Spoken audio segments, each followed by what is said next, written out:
Welcome sa ating live for this video. Papakita ko sa inyo kung paano natin ma-extract yung mga lotto result for the last 10 years. Oops, ngayon lang nagsisimula yung video. And hello mga kalaro, welcome sa Lotohan ni Eli. Sa video na ito, ipapakita ko sa inyo kung paano mag-extract. Paano natin kuhanin yung history, yung mga lotto result ng nakaraang 10 taon. Yes, 10 taon ang ating kukuhanin.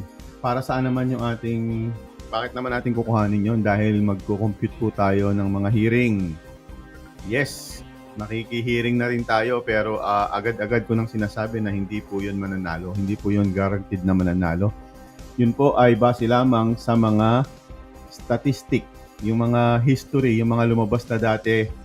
Titignan natin kung alin yung madalas lumabas, kung alin yung ayaw lumabas, at kung ano yung gusto mong tayaan. Bahala ka kung madalas lumabas ba, o yung ayaw lumabas ba, o yung 5 beses nang lumalabas. Kayo bahala. Yun ang titignan natin. Yun ang kukuhanin natin dito sa ating video. Kaya kung gusto mo yan at marami pang tayong gagawin tungkol dyan, hearing, subscribe ka na para magkita-kita tayo araw-araw. Okay? So, ang una mong gagawin ay pupunta ka sa website ng PCSO. Dahil doon po nakasave lahat yon. Kailangan nyo ng, ayan, at kailangan nyo rin ng Excel sheet o listahan. Mahirap naman kung kakamayin nyo to isa-isa.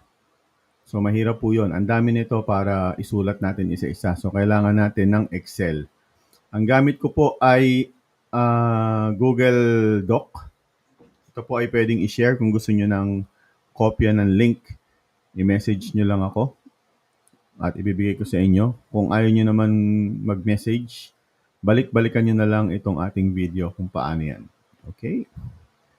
Ayan, so anong gagawin natin sa website? Unang-una sa lahat, punta kayo dito sa ating menu. So dito sa menu na to, makikita nyo yung games. Kita nyo ba yung games sa taas? So may games dyan. Tapos, dito sa Lotto Games, yung pangatlo, meron po yung sub-menu. Dito, hindi tayo pupunta diyan. Dito tayo pupunta sa pang-anim, yung Lotto, yung search draw result. So i-click niyo lang itong by date. So makita niyo yan, Lotto draw result by date. I-click niyo yan at dito natin makukuha yung resulta ng Lotto. 3 klase po yung kukuhanin natin dito. Yung pang alas 2, pang alas 5 at pang alas 9. Okay? So, ganito po yan. So, yung date, set draw date, puntahan natin yung pinakaluma na pwede nating makuha. So, January 1, 2015. So, ibig sabihin, more than 10 years yan. 10 years and 4 months na. April ngayon April 19. Dahil Holy Week ngayon, ang huling game natin ay April 16. So, yun lang yung kukuhanin natin, April 16, Miyerkules. Pero kung parang gusto nyo 19, so nire-record natin to ng April 19. Kaya subscribe na kayo dahil i-maintain natin yung Excel, yung spreadsheet para hindi nyo na kailangan gawin. Ako na lang ang gagawa. Dahil kukumpute natin yan, kaya subscribe. Okay? So makikita nyo dito yung 3D Lotto na alas 11. Nakasulat dyan alas 11 pero ang tunay na date po niyan ay alas 2. Kung naaalala nyo, bago mag-pandemic, alas 11 po yung first draw natin. So, ginawa lang alas 2 dahil sa pandemic, hindi na sinoli sa dati. So, pagka na-select nyo na yan, search nyo lang, click nyo lang, search Lotto. Ayan. So, lalabas na ngayon yung mga alas 2 na resulta simula, makita nyo yan, January 2. Wala yatang Lotto ng January 1. So, ayan, January 2. Nakikita nyo kung ano yung lumabas ng number ng alas 2, 183. Kung ilan yung nanalo, 404. Kukuhanin ngayon natin yan. So, select natin yan. Punta tayo sa dulo. Ang dami na, no? Mali pala. Sorry. Hindi pala natin kukuhanin yung 10 years. Oops, sorry. Dito lang tayo sa 2025. So, this year lang yung kukuhanin natin. Masyadong marami. Para kung gusto nyo, yun lang yun. Kung paano kuhanin. Pero sa atin, dahil maghihiring at magko-compute tayo, ang kukuhanin lang natin muna is yung 2025. Okay, click result. Kaya makita nyo na ngayon yung January 1 hanggang April 16. So, select natin yan. Ang daming lumabas kanina. Ayan, so select, copy. Tapos, ilalagay ngayon natin siya sa Excel sheet dito sa ating Google Doc. Ayan, okay. So, makita nyo dyan, 3D 2 p.m. Paste natin dyan. Ito yung lotto combination. Challenge to mga kalaro. Ayan. So, ang lumabas na number dito ay ayan. So, kailangan ito hindi siya mag-date. So, paano natin yun yung properties ng cell.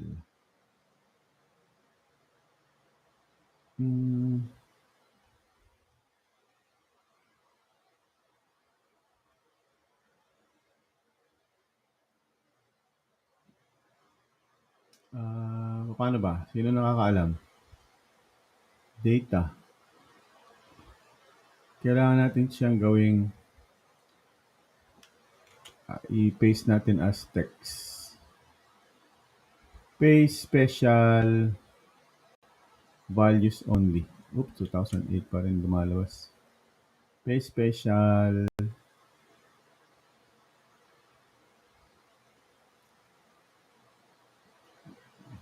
ano kaya yun, no? Kino-convert niya kasi yung data sa date. So, ang hindi natin kailangan yun eh. Teka. Ilagay ko sa notepad. Kino-convert niya sa date. Tan-tatan.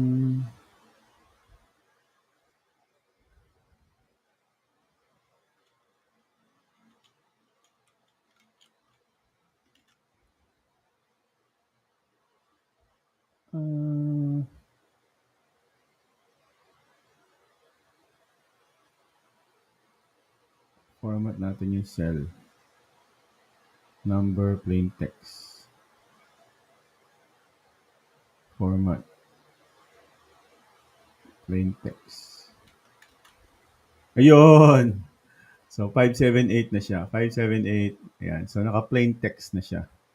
So, next, tanggalin natin itong G. Hindi natin kailangan yung price. Column. Hindi rin natin kailangan yung date eh, pero hayaan mo na.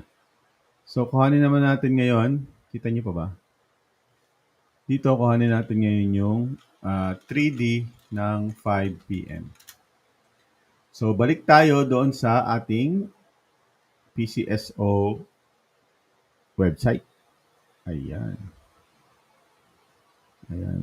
Hello, Adeline Garcia. Sa Facebook po yung tayaan natin sa Facebook. Hanapin nyo, Lotohan ni Ellie sa Facebook. Doon po ang tayaan. So, 3D holiday po ngayon ha. Bukas pa tayo magsisimula.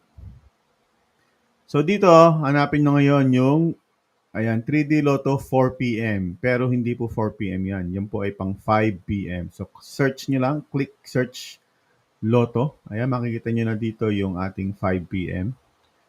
So, ayan, January 1, 342 ang lumabas. 86 winners.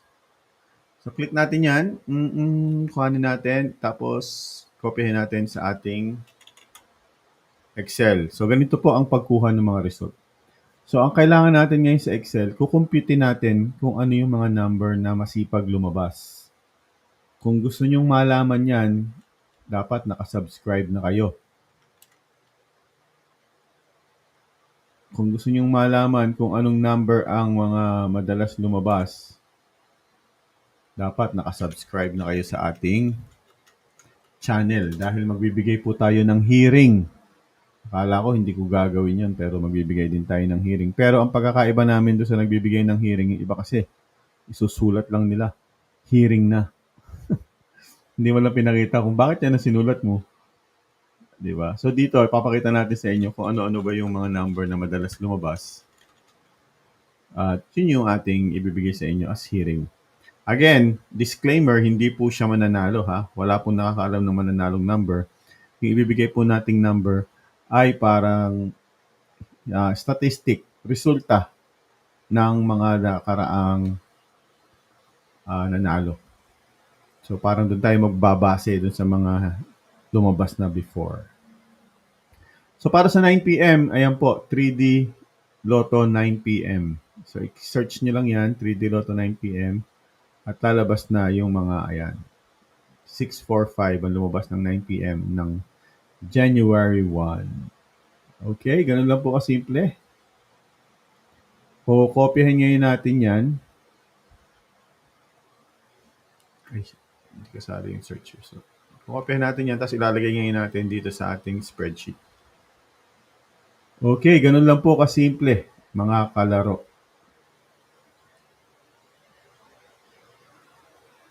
Ayan. Okay, so ayan. So ilalagay natin dito sa ating 9 PM.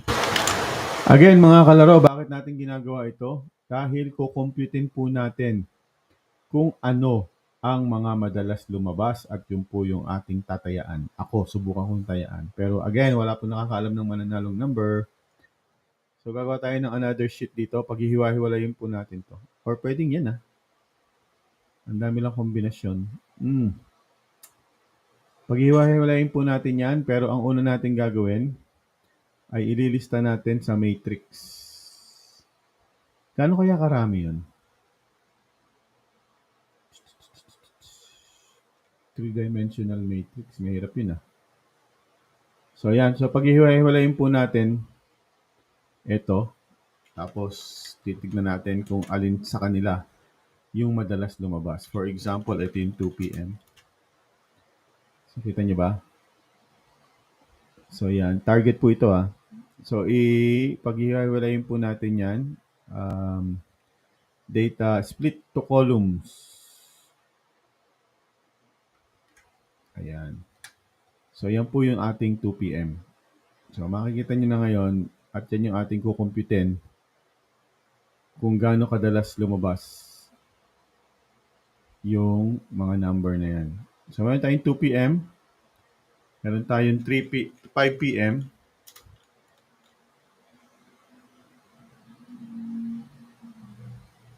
At meron tayong 9 PM dito. Titignan natin ngayon. Base sa history. Pero again, walang nakakaalam ng mananalong number. So, kuhanin natin ngayon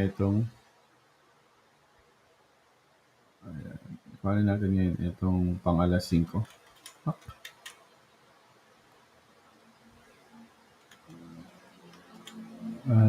Format, data, split text to column. Ayan. So, iwahiwalay na siya. Kaya, mag-follow na kayo, mag-subscribe na kayo. Dahil kukumputin po natin dyan kung sino yung madalas, kung sino yung masipag lumabas at subukan nating tayaan. Titignan din po natin kung alin ba dyan yung ilang beses nang lumabas, yung masipag ba. Hindi lang yung individual number, yung sama-samang number din. Okay, ayan. So, ayan po. So, ayan, subscribe ka na. Hindi ko na ipapakita kung alin dito yung madalas lumabas ng number. Mag-follow ka na lang dahil magpo-post po tayo ng video kung ano yung mga computation natin. So, ngayon, titignan natin kung ilang beses lumabas yung 5, kung ilang lumabas yung 7, yung kanyang digit. Okay?